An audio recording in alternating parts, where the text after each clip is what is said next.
नमस्कार, बहुत स्वागत आप सभी का। आप देख रहे हैं आपकी बात छत्तीसगढ़। मैं हूं अभिलाष मिश्रा। जी हां, छत्तीसगढ़ में सियासत जिस करवट बैठ रही है उसकी उम्मीद कम से कम कांग्रेस ने नहीं की थी। 2-3 महीने पहले तक विधानसभा चुनाव में अपर हैंड लेकर चलने वाली कांग्रेस की यह हालत हो गई है कि जो सबसे कद्दावर नेता है सीएम भूपेश बघेल, उनको लेकर एक के बाद एक आरोपों के तीर चल रहे हैं। और पूर्व सीएम भूपेश बघेल को यह कहना पड़ रहा है कि कांग्रेस में एक स्लीपर सेल काम कर रहा है जो पार्टी को बदनाम करने और डुबाने का काम कर रहा है। आप सोचिए, पार्टी का सबसे वरिष्ठ नेता अपनी ही पार्टी के लोगों के लिए स्लीपर सेल जैसे शब्द का इस्तेमाल करते हुए कहता है कि अंदर ही पार्टी में नुकसान पहुंचाने वालों की एक जमात खड़ी हो गई है। आपको बता दें कि दरअसल राजनांदगांव से पहुंचे हैं पूर्व सीएम भूपेश बघेल चुनाव लड़ने।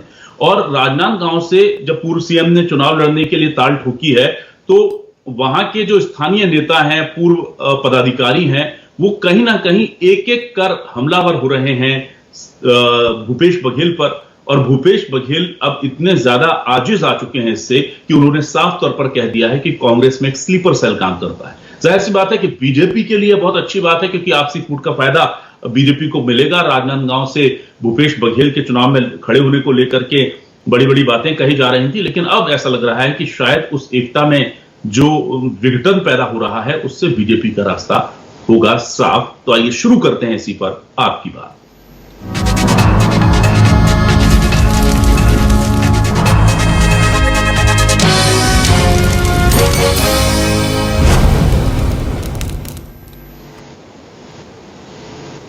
तो आइए आपको बताते हैं कि सुरेंद्र दाऊ नेता हैं, पूर्व जिला अध्यक्ष रहे हैं, और इन्होंने किस तरह से आरोप लगाए हैं पूर्व सीएम भूपेश बघेल पर।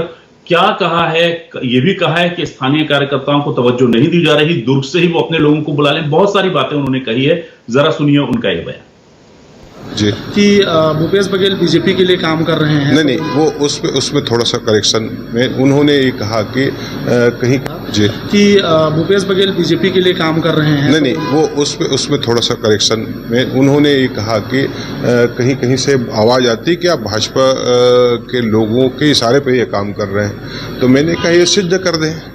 और राजनांदगांव की जहाँ तक बात है, राजनांदगांव के लोगों ने सदैव मांग करी है, अभी चुनाव में भी मांग करी थी कि स्थानीय व्यक्ति को टिकट दिया जाना है जी। कि भूपेश बघेल बीजेपी के लिए काम कर रहे हैं। नहीं, वो उसमें थोड़ा सा करेक्शन में उन्होंने ये कहा कि कहीं से आवाज़ आती है कि आप भाजपा के लोगों के इशारे पे ये काम कर रहे हैं। तो मैंने कहा ये सिद्ध कर दें। और राजनांदगांव की जहाँ तक बात है, राजनांदगांव के लोगों ने सदैव मांग करी है, अभी चुनाव में भी मांग करी थी कि स्थानीय व्यक्ति को टिकट दिया जाना चाहिए। आपने बाहर के लोगों को थोप के, तो मुझको तो ये लगता है कि ये टिकट जो है राजनांदगांव में भाजपा से सेट करके टिकट बांटते हैं कि हमको कार्यकर्ताओं का ऐसा अंदेशा है। भाजपा से सेटिंग करके ये टिकट दिया गया है। स्थानीय लोगों की मांग थी कि स्थानीय नेता को, कार्यकर्ता को टिकट दिया जाए। और अगर भूपेश बघेल कह रहे हैं कि मैं बीजेपी के इशारे पर काम कर रहा हूं, तो ये बात सिद्ध करें। सीधी चुनौती इस पदाधिकारी ने दी है। सुरेंद्र दाऊ इनका नाम बताया जा रहा है, पूर्व जिला अध्यक्ष हैं ये। और इस पर पलटवार क्या किया है भूपेश बघेल ने, अपने ही लोगों को किस तरह से स्लीपर सेल का आदमी बताया है, ये भी सुनिए। सीधी बात ये है, देखिए ये सारे घटनाक्रम, यदि आप सोमनी की बात करें, मैंने तो मौका दिया था, उसके बाद उसको प्रचार करने का औचित्य क्या था। इसका मतलब ये है कि आपको पार्टी के हिस्से मतलब नहीं है, आप दुष्प्रचार करना चाहते हैं। दूसरा, वो जो लेटर लिखा गया है, तो सीधी सी बात है कि कांग्रेस पार्टी की अपनी व्यवस्था है जिसके तहत किसको काम देना है, किसको नहीं देना है, उसकी प्रक्रिया है। उसमें अध्यक्ष भी हस्ताक्षर होता है, उसमें कोषाध्यक्ष भी हस्ताक्षर होता है, जिसको काम दिया जाता है उससे भी उसको एग्रीमेंट किया जाता है। वो सारी प्रक्रिया की गई है। अब ये ज़बरदस्ती का आरोप लगा रहे हैं, मतलब कुछ ऐसे लोग हैं जो कांग्रेस में स्लीपर सेल के रूप में काम कर रहे हैं।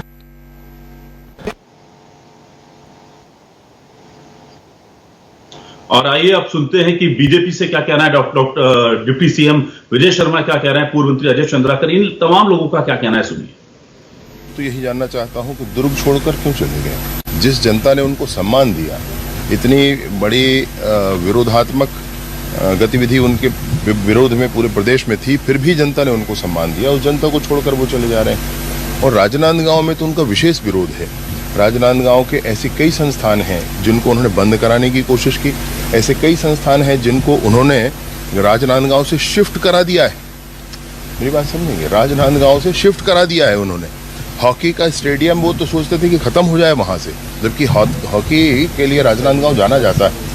ऐसे संस्थाएं हैं, मैंने कल उसकी पूरी सूची बनाने के लिए कहा है, मैं फिर से आपके सामने आकर उस विषय को बताऊंगा। उन्होंने उसको बंद कर, लोग अब उनका विरोध करना चालू कर रहे हैं वहां पे। इसमें लड़ने वाले लोग नहीं मिल रहे हैं, इसलिए उनका प्रत्याशी घोषित नहीं हो रहा है। और इन सीटों को कांग्रेस को दूसरी पार्टियों में दे देना चाहिए। यहां भी इंडी गठबंधन अवतार ले छत्तीसगढ़ में भी। लला दर्शन योजना किसी भी स्वरूप में हो, चलती रहेगी बस। और आइए अब सीधे रुख करते हैं अपने खास मेहमानों का। हमारे साथ जुड़ गए हैं कांग्रेस से वरिष्ठ नेता प्रवक्ता अमित श्रीवास्तव जी। अमित जी, बहुत स्वागत करता हूं आपका। मेरे साथ आज परेश बाघवेरा जी हैं, पूर्व विधायक हैं और वरिष्ठ नेता हैं बीजेपी से। परेश जी, आपका भी बहुत स्वागत है। और साथ ही साथ वरिष्ठ पत्रकार के तौर पर आज हमने अजय चंद्राकर जी को बुलाया है। अजय जी, बहुत स्वागत करता हूं सर आपका। सबसे पहले अमित श्रीवास्तव जी आपके पास आता हूं। अमित जी, ये क्या हुआ? सत्ता का गोंद हटा और कांग्रेस का एक एक कार्यकर्ता और नेता बटा, ऐसा लग रहा है। अपने ही नेता के खिलाफ चिट्ठी लिखी जा रही है, अपने ही नेता के खिलाफ बयानबाजी दी जा रही है, और ये छोटे कार्यकर्ता कर रहे हैं, वहां तक तो ठीक है। खुद पूर्व सीएम भूपेश बघेल कह रहे हैं कि स्लीपर सेल काम कर रहा है। तो ये चल क्या रहा है कांग्रेस में सर?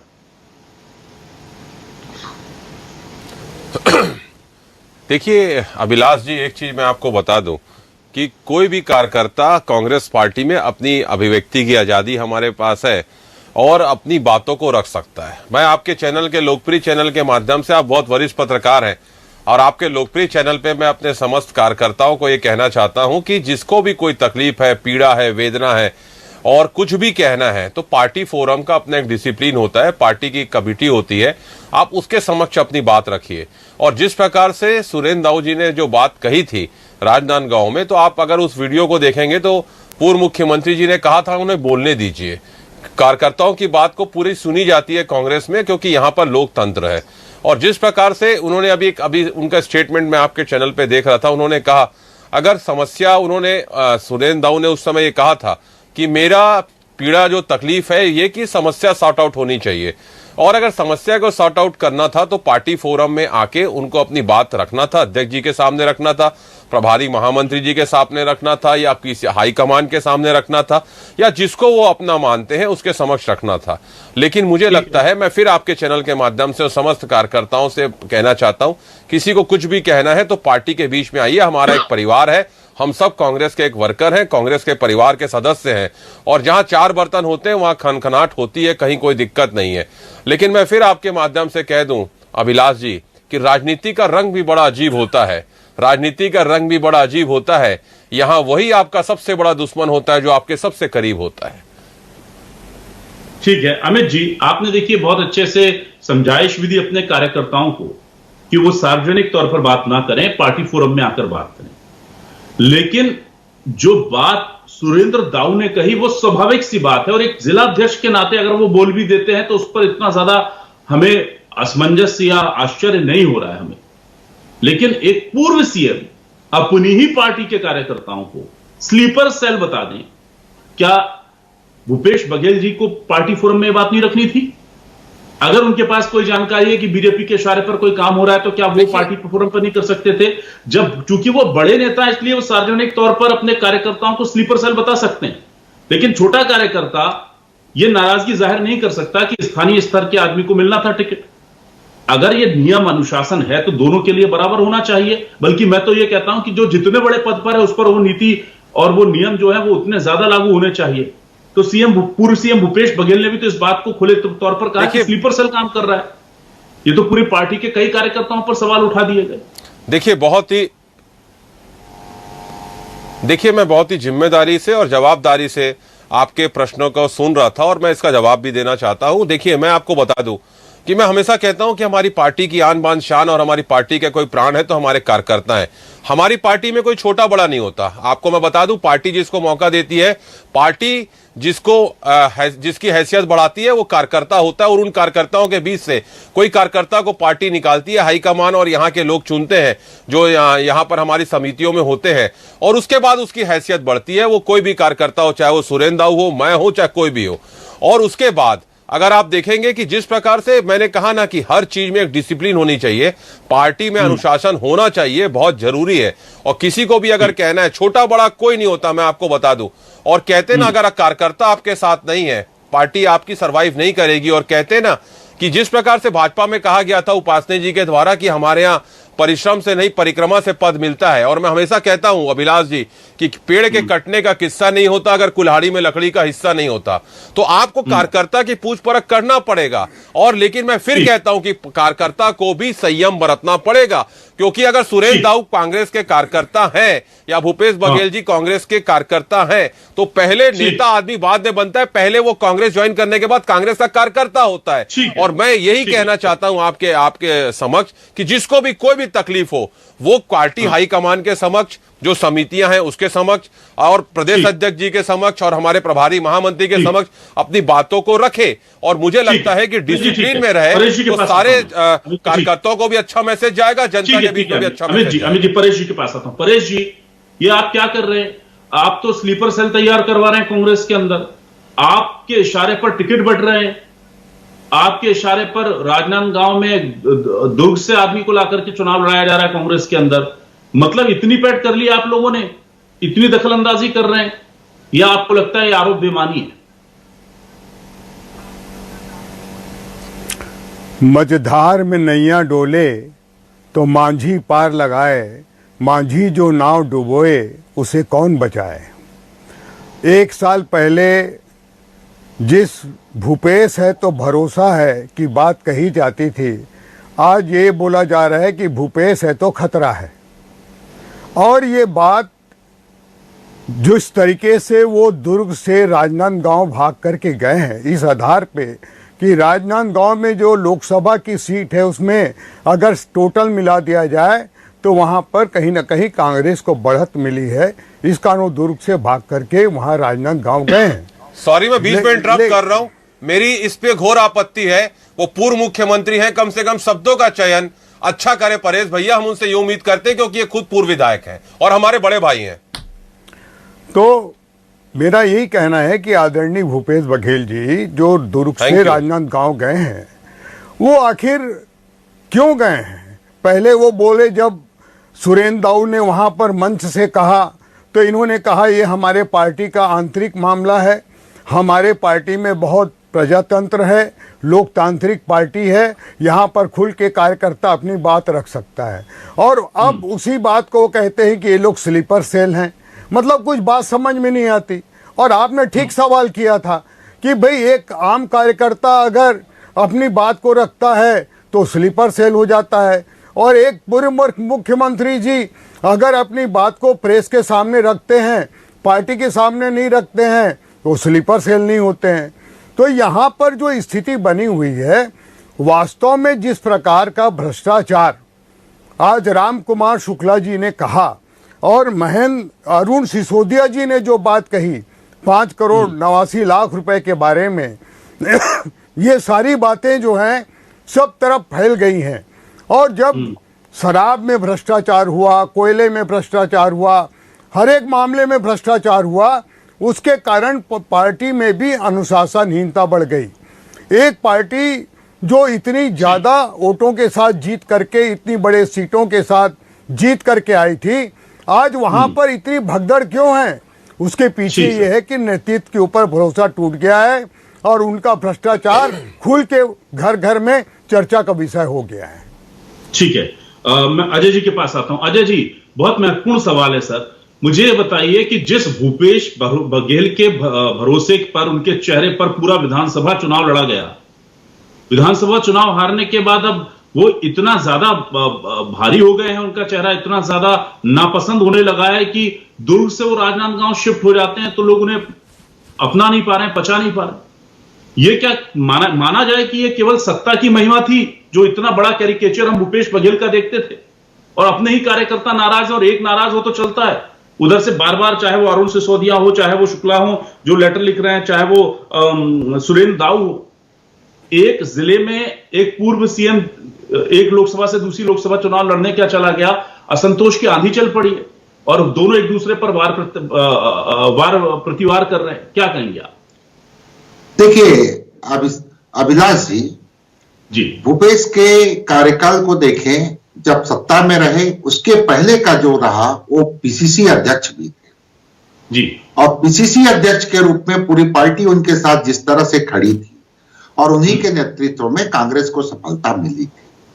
लेकिन यहां मूल बात यह है कि अगर हम इतिहास के पन्नों को पलटते हैं तो मुझे याद है 88-89 में जब अर्जुन सिंह जी खरसिया में चुनाव लड़े और उस समय हम सब मध्य प्रदेश में थे, तो वो अपने कार्यकर्ताओं को ही लेकर के खरसिया आए थे। विद्याचरण जी, इवन श्यामाचरण जी, इनको वो खरसिया में प्रवेश करने से प्रतिबंध भी लगा दिए थे। तो एक पार्टी में इस तरह से गुटबाजी जो देखने को मिला उस समय, तो वहां से लेकर के हम लगातार देखते आए।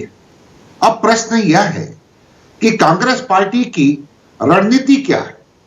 रणनीति के तहत वो अपने सीएम को वहां मौका दी है। कार्यकर्ता, जैसा अमित जी कह रहे थे कि उनको पार्टी फोरम में बात रखनी चाहिए, लेकिन आपका काउंटर प्रश्न भी बहुत महत्वपूर्ण था कि कार्यकर्ता तो एक्स सीएम भी है, उनको भी रखनी चाहिए। तो इसको जिस तरह से ये सार्वजनिक कर रहे हैं और एक तरफ बीजेपी के भी गारंटी की बात हो रही है और कांग्रेस के गारंटी की बात हो रही है। न्याय यात्रा में राहुल जी चाहे नारी न्याय, किसान न्याय, युवा न्याय, श्रमिक न्याय, हिस्सेदारी का न्याय कह रहे हैं और जयराम नरेश जी कह रहे हैं कि कार्यकर्ता के माध्यम से हम नागरिकों के सामने पहुंचेंगे। तो यहां तो कार्यकर्ता एक दूसरे के ऊपर आरोप प्रत्यारोप लगा रहे हैं, तो दूसरे तरफ हम बीजेपी के प्रत्याशियों की घोषणा को देखते हैं। या बीजेपी एक एक सीट में, चाहे सीता सोरेन का मामला हो या फिर सौंदर्य राजन राज्यपाल जो तेलंगाना की, वो त्याग पत्र दिए, तमिलनाडु के एक सीट से लड़ रही, एक एक सीट में वो कंसंट्रेट नजर आ रही। बीजेपी में जिस तरह से आक्रामकता हम देख रहे हैं, एक्शन में देख रहे हैं, ये कांग्रेस में नहीं दिख रहा है। अब ये फिर कैसे काउंटर करेंगे कि जैसा कि सनातन का मुद्दा पुनः उठ गया है, मुंबई से नारी शक्ति का विषय लेकर के आ गए हैं, तो अपने कार्यकर्ताओं को पहले साधे और तभी तो आप जनता के साथ अपनी जो गारंटी है उसको रख पाओगे। लेकिन ये भी सच है, काफी अगर हम आदर्श या सिद्धांत से आगे बढ़े तो प्रैक्टिकल में इस तरह के कुछ कह सकते हैं मूवमेंट आता है, सभी पार्टियों में आया है, क्षेत्रीय पार्टियों में भी देखने को मिला है। और हो सकता है भूपेश जी कह रहे हैं वो भी सही हो, सुरेंद्र जी जो कह रहे हैं वो भी सही हो, लेकिन आम जनता के सामने जब जा रहे हैं तो इस तरह की बात क्या हो, कैसे होगी। और जिन चेहरों को पेश कर रहे हो आप जी आपके पार्टी के द्वारा, क्या उसकी स्वीकार्यता हो सकती है, यह प्रश्न चिन्ह उत्पन्न होता है विलास जी। ठीक है, अमित जी आपके पास वापस आता हूं।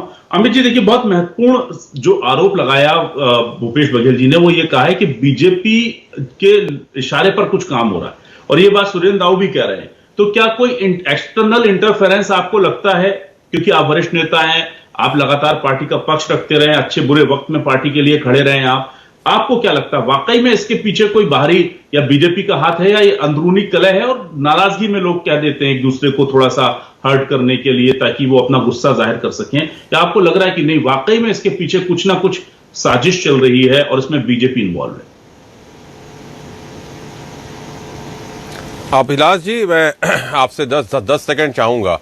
पूर्व मंत्री अजय चंद्राकर जी कह रहे थे कि हमें उम्मीदवार नहीं मिल रहे हैं, इसलिए हम कैंडिडेट घोषित नहीं कर रहे हैं। तो मैं अभी याद कर रहा था कि भाजपा ने जो 4 सीटों का दम भरती है, जिस प्रकार से इसके अब की बार 65 पार और मध्य प्रदेश में अब की बार 200 पार कहे थे, 400 सीटों में तो वो चुनाव भी नहीं लड़ रहे हैं और अभी तक 263 कैंडिडेट वो भाजपा वाले घोषित भी नहीं किए। तो मतलब उनको भी कैंडिडेट नहीं मिल रहे हैं। तो ये मैं इसीलिए कहता हूं, अब आपके प्रश्नों का जवाब देता हूं। और उसके पहले जो हमारे परेश भागबारा जी ने एक गाना कहा था उसकी नाव डूब गई। तो मैं आपको बता दूं कि जिंदगी वक्त के बहकावे में है, और परेश भैया जिंदगी वक्त के बहकावे में है, और भाजपा के राज में हर व्यक्ति तनाव में है। और परेश भैया आपने लगा दी पानी पे तोहबत, ये नहीं सोचा छेद तो आपकी नाव में है। अब अभिलाष जी मैं आपके सवालों का जवाब देता हूं। आपने बहुत अच्छा प्रश्न किया, और मैं आपको बताना चाहता हूं कि इस देश में पिछले 9 सालों में बैठे हुए हुक्मरानों ने बहुत सी परिभाषाओं को बदलने का काम किया है, और इस देश में पॉलिटिक्स ऑफ हैरेसमेंट चल रहा है, पॉलिटिक्स ऑफ कहते हैं ना डेमोक्रेसी ऑफ थ्रेट चल रहा है। और जिस प्रकार से प्रतिशोध और उत्पीड़न की राजनीति यहां पर बैठे हुए भाजपाई लोग कर रहे हैं, सत्ता का दुरुपयोग कर रहे हैं, एवरीथिंग इज पॉसिबल। मैं आपको एक और चीज कहना चाहता हूं कि जिस प्रकार से ज्वलंत मुद्दों पे आप चुनाव लड़िए ना, आपको बताना पड़ेगा देश पे कि महंगाई क्यों बढ़ रही है, आप उस पर बात नहीं करते। आपको बताना पड़ेगा आपने रोजगार क्यों नहीं दिया, आप उस पर बात नहीं करते। अगर आप कहते हैं हम अच्छे दिन लाएंगे, और आप अच्छे दिन आपने कैसे ला दिए कि 65 साल में 55 लाख करोड़ रुपए देश पे कर्ज था, आज 205 लाख करोड़ रुपए है। आपके 10 साल के कार्यकाल में आपने इतना कर्ज ले लिया, तो साहब ये कौन से अच्छे दिन है? आप 400 का सिलेंडर आप 1200 ले आके 100 रुपए कम कर देते हैं, लेकिन ये कैसे अच्छे दिन है? कि बीजेपी इन्वॉल्व है इसमें। देखिए मैंने क्या कहा कि अगर पूर्व मुख्यमंत्री जी ने आरोप लगाया होगा, गंभीर व्यक्ति है, जिम्मेदार व्यक्ति है, पूर्व मुख्यमंत्री रहे, विभिन्न पदों में रहे, उनके पास बीजेपी के इशारे पर टिकट बट रहा है। तो फिर तो मैं आपको एक चीज बता दूं, आपकी आलाकमान बीजेपी के इशारे पर टिकट बांट रही है, कांग्रेस आलाकमान। क्या बोला आपने?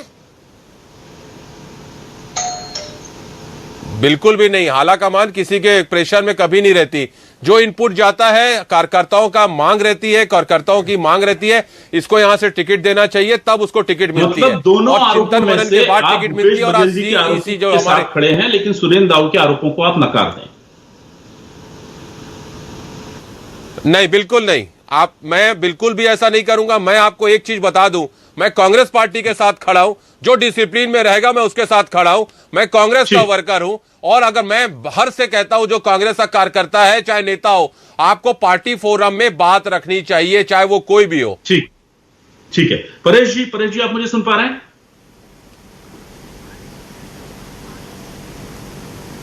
देखिए ऐसा है कि अभी ये बोल रहे थे पॉलिटिक्स ऑफ थ्रेट चल रहा है। मैं तो बोलता हूँ ये पॉलिटिक्स ऑफ परफॉर्मेंस चल रहा है। पिछले 10 साल में जिस तरीके से मोदी जी ने परफॉर्म किया है, जो एकदम ज़मीनी ज़रूरत है हर परिवार की, चाहे वो शौचालय है, चाहे गैस का सिलेंडर है, चाहे गैस का चूल्हा है, चाहे घर में नल से जल पहुंचाना हो, चाहे वो 80 करोड़ लोगों को मुफ्त में 5 किलो प्रति व्यक्ति राशन देना हो, ताकि वो अपनी बेसिक जो उसकी रिक्वायरमेंट है उससे बाहर निकल करके 25 करोड़ लोगों को उन्होंने गरीबी रेखा से बाहर निकाला है। और ये जहाँ तक महंगाई की बात कर रहे थे, यूपीए की सरकार में 8.2% महंगाई थी, 11, 12 और 12, 13 में डबल डिजिट की महंगाई थी। और पिछले 10 साल में ये मोदी जी की सरकार सवाल मेरा ये है कि क्या आपको लगता है कि इतने गंभीर आरोप लगाए जा रहे हैं कि आप डेमोक्रेसी में किसी पार्टी को सबोटेज करने के लिए स्लीपर सेल बना रहे हैं, उसके अंदर इम्प्लांट कर रहे हैं अपने लोगों को? इस तरह के गंभीर आरोप जो लग रहे हैं उस पर क्या कहेंगे? देखिए, तो बड़ा हास्यास्पद आरोप है, क्योंकि उनको मालूम है कि उन्होंने जो कर्म किए हैं पिछले 5 साल में, और जिस तरीके से जो कार्यकर्ता तिरस्कृत हुए हैं, अब वो मुखर होकर के सामने आ रहे हैं। जब चुनाव के समय आया है तब मुखरों के सामने आ रहे हैं। जी, जिस प्रकार का मेरे बड़े भाई अभी कह रहे थे कि बहुत सुशासन आ गया है, अच्छे दिन आ रहे हैं, तो मैं आपको बता दूं, ये मैं लेके आया हूं आप ही के लोकप्रिय अखबार का कटिंग है। 49% कर्ज बढ़ा, और जो मैं कह रहा था ना 55 लाख करोड़ से 205 करोड़ बढ़ गया, ये है अच्छे दिन। अगर ये अच्छे दिन है तो जनता को हमारे पुराने दिन बता दीजिए। जिस प्रकार से जनता कह रही है, अजय जी से ले लेता हूं। और एक और चीज, ये परिवारवाद पे आरोप लगाते हैं, इनके सारे नेताओं के बच्चों को टिकट दिए, ये परिवारवाद है। मतलब इनकी कथनी और करनी में कितने डिफरेंस है, यही इनका चाल चरित्र और चेहरा है। अजय चंद्राकर जी, सर मैं आपसे ये जानना चाहता हूं, क्या कांग्रेस की ये लड़ाई कमजोर पड़ गई है? क्योंकि हमने देखा था कि जब बघेल को उतारा गया था और बड़े नामों को उतारा गया था, तो हमें लग रहा था कि इससे कांग्रेस को थोड़ा फायदा होगा, लेकिन जिस तरह से इंटरनल पॉलिटिक्स वहां पर ब्लास्ट हुई है, उसके बाद ऐसा लग रहा है कि कांग्रेस की लड़ाई कमजोर हो गई है आपसी लड़ाई में। देखिए कंसंट्रेशन तो भंग होता है अभिलाष जी, लेकिन अभी लड़ाई समाप्त हो गई नहीं कहा जा सकता। विपक्ष के रूप में अगर प्रतिपक्ष या फिर कांग्रेस या जनता को यह कहती है 10 साल की मोदी जी की सरकार है, मोदी जी अपनी उपलब्धियों को रख रहे हैं, लेकिन विपक्ष के रूप में जैसा इमरजेंसी के बाद चुनाव हुआ था विलास जी, उस समय ना तो कोई गारंटी थी ना कोई घोषणा पत्र था, एक ही बात थी कि इंदिरा जी की हुकूमत को जाना चाहिए। अब प्रश्न यह है कि कार्यकर्ताओं में इस तरह की बातें आती हैं और समय समय पर यह सच है, अमित भाई इसको दूसरे अच्छे शब्दों में बोले, लेकिन गुटी राजनीति से प्राय राष्ट्रीय राजनीतिक दल प्रभावित हैं। कभी वो सतल पर तह पर आ जाता है और कभी वो स्पष्ट दिखाई देता है या धरातल पर चला जाता है। और चूंकि वो पीसीसी अध्यक्ष के रूप में एक बड़े नेता के रूप में उभरे थे, वो राजनांदगांव गए हैं और आपको तो याद होगा अभिलाष जी, दिल्ली में G20 की एक टीम बनी थी कांग्रेस की, उसमें से कितने लोग बाहर हो गए और कितने लोग आ गए। तो ये केंद्रीय लेवल से लेकर के स्थानीय लेवल तक एक बड़ी समस्या है। ठीक है, तो कांग्रेस को विधानसभा जंग हारने के बाद लोकसभा में अगर जीतना है तो उससे पहले बीजेपी से नहीं, अपने अंदर पनप रहे असंतोष से लड़ना है। और लोकतंत्र में ये कोई नई बात नहीं है, आपको बता दूं, जो पार्टी बहुत मजबूत नजर आती है जब उसके हाथ से सत्ता चली जाती है तो वो तिनकों की तरह बिखर जाती है। ये हमने कई राज्यों में देखा है, क्योंकि कहा जाता है कि सत्ता वो गूंद होती है जो कार्यकर्ताओं को जोड़कर रखती है। असल संगठन की परीक्षा तो तभी होती है जब वो विपक्ष में हो और फिर भी एकजुट होकर लड़ाई लड़ रहा हो। बहुत बहुत शुक्रिया करूंगा मैं अमित श्रीवास्तव जी आपका, परेश जी आपका और अजय चंद्राकर जी आपका मेरे साथ जुड़ने के लिए, इस डिबेट का हिस्सा बनने के लिए। तमाम दर्शकों का भी शुक्रिया। नमस्कार।